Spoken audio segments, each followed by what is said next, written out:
कभी कभी ऐसा लगता है कि जीवन में दुख की ये जो लहरें हैं वो कभी थमती ही नहीं है। एक परेशानी जाती है तो दूसरी दरवाजे पर खड़ी मिलती है। बिल्कुल, एक के बाद एक। और तब मन में ये सवाल उठता है कि क्या क्या जीवन का स्वभाव ही ऐसा है, या इसे देखने का, इससे गुजरने का कोई और तरीका भी हो सकता है। आज की हमारी जो ये गहरी चर्चा है वो इसी सवाल के आसपास घूमेगी। और हमारे पास कुछ बहुत ही दिलचस्प स्रोत हैं अलग अलग जगहों से। ओशो की बातें हैं, बौद्ध दर्शन पर एक आधुनिक मनोवैज्ञानिक का नजरिया है, और मार्कस ऑरेलियस जैसे स्टोइक दार्शनिकों के विचार भी हैं। और इन सब में एक धागा कॉमन है। और वो धागा क्या है? वो ये कि दुख किसी बाहरी घटना के बजाय हमारी अपनी आंतरिक पकड़ से जुड़ा है। तो आज हम कोई नतीजा नहीं निकालेंगे, बल्कि इन स्रोतों की मदद से बस इसी पकड़ के स्वभाव को थोड़ा समझने की कोशिश करेंगे। और ये शुरुआत बहुत जरूरी है, मुझे लगता है जी। क्योंकि अक्सर क्या होता है कि हम समाधान भारी खोजते रहते हैं। सही बात है। जबकि ये सभी स्रोत, चाहे वो सदियों पुराने हों या आज के, इशारा एक ही तरफ करते हैं, भीतर की ओर। और ये जो पकड़ शब्द आपने इस्तेमाल किया बहुत शक्तिशाली है। ये सिर्फ चीजों या लोगों की पकड़ नहीं है, ये विचारों की, अपनी पहचान की और अपनी उम्मीदों की पकड़ भी है। तो फिर यहीं से शुरू करते हैं।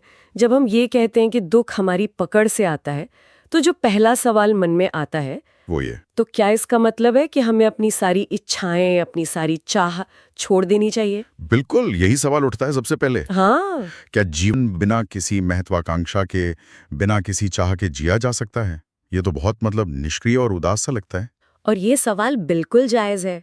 बौद्ध दर्शन पर जो लेख हमारे पास है वो इसी दुविधा पर बात करता है। अच्छा। लेखक कहते हैं कि आमतौर पर छोड़ने शब्द से हमारे मन में एक जबरदस्ती, एक संघर्ष का भाव आता है। हाँ, जैसे हम किसी चीज से लड़ रहे हैं, एकदम जैसे उसे खुद से दूर धकेल रहे हैं। लेकिन वो कहते हैं कि ये त्याग का मामला नहीं है, ये बोध का मामला है। छोड़ने से पहले देखना आता है। देखना, ये सुनने में तो बहुत सरल लगता है, पर असल में इसका मतलब क्या है? जब कोई इच्छा, मान लीजिए कामयाब होने की इच्छा, बहुत तेज होती है, तो उसे बस देखना कैसे संभव है? हम तो उस इच्छा के बहाव में ही बह रहे होते हैं। बिल्कुल, और उसी बहाव में ही तो रोककर देखने की बात है। ओशो अपने अंशों में इसी पर जोर देते हैं। अच्छा। वो कहते हैं कि जब कोई तीव्र इच्छा उठे तो उसे अच्छा या बुरा, सही या गलत, ये सब कहने के बजाय बस एक वैज्ञानिक की तरह उसका अध्ययन करो। अध्ययन करो? कैसे? देखो कि ये चाह शरीर में कहाँ महसूस हो रही है। क्या सीने में कोई जकड़न है, पेट में कोई हलचल, मन में कौन से विचार ला रही है? क्या ये भविष्य की चिंता से जुड़ी है या अतीत के किसी अभाव से? अच्छा, यानी उस इच्छा के साथ अपनी पहचान जोड़ने के बजाय उसे एक बाहरी घटना की तरह देखना। ठीक, बिल्कुल। और इसके लिए वो पुराना उदाहरण वो बहुत सटीक बैठता है, रस्सी और सांप का। हाँ हाँ। अंधेरे में एक रस्सी पड़ी है और हम उसे सांप समझ लेते हैं। अब जो डर है, जो घबराहट है, दिल का तेजी से धड़कना, वो 100% असली है। डर तो बिल्कुल असली होता है। हाँ बिल्कुल, डर वास्तविक है, भले उसका कारण एक भ्रम हो। सही बात है। उस वक्त कोई कितना भी समझाए कि डरो मत, डर कम नहीं होता, उल्टा और बढ़ जाता है। बिल्कुल। अब उस डर से निकलने के लिए क्या हमें उस सांप को छोड़ने के लिए कोई मेहनत करनी पड़ती है या उससे लड़ना पड़ता है? नहीं नहीं, हमें बस थोड़ी रोशनी की जरूरत है। जैसे ही रोशनी आती है और साफ साफ दिख जाता है कि वो सांप नहीं, रस्सी है, तो डर का क्या होता है? डर अपने आप गायब हो जाता है। सांप को छोड़ना नहीं पड़ता, क्योंकि वो तो था ही नहीं, सिर्फ एक भ्रम था जो टूट गया। यही देखना है, देखना ही वो रोशनी है। हमारे जीवन की बहुत सी पीड़ाएं, हमारे बहुत से दुख ऐसी ही रस्सियां हैं जिन्हें हमने अपनी अधूरी समझ के अंधेरे में सांप मान लिया है। जब हम अपनी इच्छाओं को, अपने गुस्से को, अपनी असुरक्षा को बिना किसी निर्णय के साफ साफ देखते हैं, तो उनकी पकड़ वो अपने आप ढीली पड़ जाती है। हम उनसे लड़ना बंद कर देते हैं। ये बात तो समझ में आती है, लेकिन फिर हमारी खुशियों का क्या? मुझे याद है उस मनोवैज्ञानिक के लेख में इस बात का जिक्र था कि हमारी ज्यादातर खुशी भी एक तरह के भ्रम पर ही टिकी होती है। हाँ। खासकर वो खुशी जो तुलना पर आधारित है, किसी से आगे निकल जाने पर, किसी को कुछ साबित कर देने पर मिलने वाली खुशी। हाँ, और ये एक बहुत बड़ी मानसिक थकान का कारण है। जब हमारी खुशी इस बात पर निर्भर करती है कि कोई और हमसे पीछे है या हम किसी की नजरों में बेहतर हैं, तो वो खुशी बहुत ही असुरक्षित और अस्थायी होती है, क्योंकि उसकी नींव ही किसी और के हारने पर या नीचे रहने पर टिकी है। बिल्कुल। और जो चीज किसी और के गिरने पर टिकी हो, वो खुद भी तो स्थिर नहीं रह सकती। ये तो एक अंतहीन दौड़ है। आज आप किसी से आगे हैं, कल कोई और आपसे आगे निकल जाएगा। और फिर वही बेचैनी शुरू। हाँ, निश्चित रूप से। और यहीं से अहंकार और आत्मसम्मान के बीच का जो बारीक फर्क है वो साफ होने लगता है। इसकी बात हमारे स्रोतों में भी है। क्या फर्क है? अहंकार को लगातार खुद को साबित करना पड़ता है। उसे बाहर से प्रमाण चाहिए, उसे सराहना चाहिए, उसे दूसरों की आंखों में अपनी कीमत देखनी होती है। वो बहुत शोर करता है। वो हमेशा तुलना के मैदान में खड़ा रहता है। जबकि आत्मसम्मान शांत होता है। उसे किसी प्रमाण की जरूरत नहीं होती। वो अपनी कीमत के लिए किसी बाहरी तुलना पर निर्भर नहीं है। वो बस होने का भाव है। उस लेख में लेखक इसे conditional versus unconditional self worth कहते हैं। अहंकार सशर्त है, मैं तभी मूल्यवान हूं जब मैं दूसरों से बेहतर हूं। और आत्मसम्मान बिना शर्त है। मैं जैसा हूं मूल्यवान हूं। जहां ये तुलना खत्म होती है वहीं गहरी सांस और शांति की शुरुआत होती है। ये जो मन की थकान वाली बात है, ये मुझे बहुत अपनी सी लगी। लेकिन इस रास्ते पर चलते हुए भी जहां हम तुलना कम करने और चीजों को बस देखने की कोशिश कर रहे होते हैं, कई बार हम गिरते हैं। बिल्कुल। मन की शांति खो जाती है, समझ धुंधली पड़ जाती है और हम फिर से उसी पुरानी दौड़ में शामिल हो जाते हैं। और तब ऐसा लगता है कि हम एक बड़ी असफलता हैं। हाँ, कि फिर से वहीं पहुंच गए जहां से शुरू किया था। बिल्कुल। और शायद यही हमें स्वास्थ्य की अपनी परिभाषा को फिर से देखने की जरूरत है।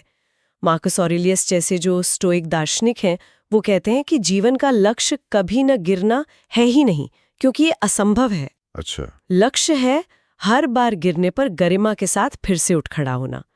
तो शायद मानसिक स्वास्थ्य का मतलब पूर्णता या हमेशा शांत रहना नहीं है। तो फिर क्या है? खुद को सजा दिए बिना किसी दोष के फिर से उठकर चल पड़ना। ये बहुत राहत देने वाली बात है, क्योंकि हम अक्सर खुद के प्रति बहुत कठोर हो जाते हैं। बहुत ज्यादा। एक बार शांति का अनुभव होता है तो हम उसे कसकर पकड़ लेना चाहते हैं, और जब वो लहर चली जाती है तो हम खुद को कोसते हैं कि हमसे कोई गलती हो गई। बिल्कुल। और इसके लिए समुद्र की लहरों का उदाहरण बहुत अच्छा है, जो कई परंपराओं में मिलता है। क्या समुद्र हमेशा एक जैसा शांत रहता है? नहीं, कभी नहीं। नहीं, कभी लहरें ऊंची उठती हैं, कभी पानी बिल्कुल ठहर जाता है। इसका मतलब ये तो नहीं कि समुद्र खत्म हो गया, बस उसकी सतह का रूप बदला है ना। मन की शांति और गहराई का भी यही स्वभाव है। वे आती जाती हैं। ये जीवन की लय है, हमारी कोई व्यक्तिगत असफलता नहीं। और ये बात तो सीधे उस रस्सी और सांप वाले उदाहरण से भी जुड़ती है। हम अशांति की एक ऊंची लहर को सांप समझ लेते हैं, एक स्थायी खतरा। हाँ। और शांति की ठहरी हुई अवस्था को रस्सी की तरह पकड़कर रखना चाहते हैं, जबकि दोनों ही बस समुद्र की बदलती हुई अवस्थाएं हैं। क्या खूबसूरत कनेक्शन है। बिल्कुल यही बात है। हम अनुभव को पकड़ना चाहते हैं, जबकि अनुभव की प्रकृति ही बहना है। सही बात है। और यहीं पर उपनिषदों और बुद्ध के दर्शन का जो संकेत है वो बहुत गहरा हो जाता है। वे कहते हैं कि अनुभव या दृश्य को पकड़ने की कोशिश मत करो, क्योंकि वो क्षणिक है। तो फिर क्या करें? उसकी बजाय जो इन सभी अनुभवों को देख रहा है, उस दृष्टा को पहचानने की कोशिश करो। देखने वाले को पहचानो। ये सुनने में बहुत गहरा और शायद थोड़ा मुश्किल भी लगता है। इसका व्यवहारिक मतलब क्या है? जब मैं बहुत गुस्से में हूं तो उस अनुभव से हटकर देखने वाले पर ध्यान कैसे ले जाऊं? ये अभ्यास का विषय है, और ये एक झटके में नहीं होता। मुझे अपना एक अनुभव याद है। बताइए। एक बार मैं ट्रैफिक में फंसा हुआ था और देर हो रही थी। मुझे बहुत गुस्सा और बेचैनी हो रही थी। फिर मुझे इसी देखने का प्रयोग याद आया। मैंने लड़ने के बजाय बस ये महसूस करने की कोशिश की कि ये गुस्सा मेरे शरीर में कहाँ है। मैंने पाया कि मेरे कंधे कस रहे हैं, मेरे सीने में एक जकड़न है, जबड़े भींचे हुए हैं। मैंने उसे बदलने की कोशिश नहीं की, बस देखा। और हैरानी की बात यह है कि कुछ ही पलों में उसकी पकड़ ढीली पड़ गई।